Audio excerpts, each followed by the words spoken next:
ल साथीहरु आज चाहिँ मैले सिमीको दाल दल्न लागिरहेको छु। सिमीको दाल जुम्लामा पाइने सबैभन्दा धेरै फल्ने हो। यो जुम्लामा सबैभन्दा हुन्छ यो। आज चाहिँ म यो सिमीलाई पिसेर दाल बनाउँदै छु। यो दाल यसरी बनाउनु पर्छ। यो सिमीको दाल हो। मैले यसरी पिसेर यस्तो सिमी भएको छ अनि योलाई अग्लो भन्छ अल्को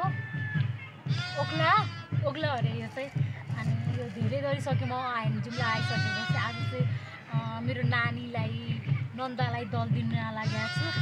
उता सुर्खेत हो कि पढ्न जानुहुन्छ अरे त्यही भएर म दल दिन लागेको छु गाइस। एकदम राम्रो छ। हेर्नु यहाँ यो दाल दलिसकेपछि छिटो पाकोस् भनेर मात्र यस्तो गरे हो। किनभने यहाँ कामको हतार भएको कारणले यस्तो भइरहेको छ।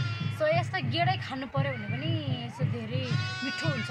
झोल खाना रस खाना मिठो हुन्छ। त्यही भएर म चाहिँ दलु होइन दलु अनि अब पठाउनु पर्यो। सिमी चाहिँ धेरै मात्रामा पाइन्छ। यसपालि हाम्रो सायद कति आयो त भन्छ धेरै आएको थियो सिमी 2 कट्टा आएको थियो।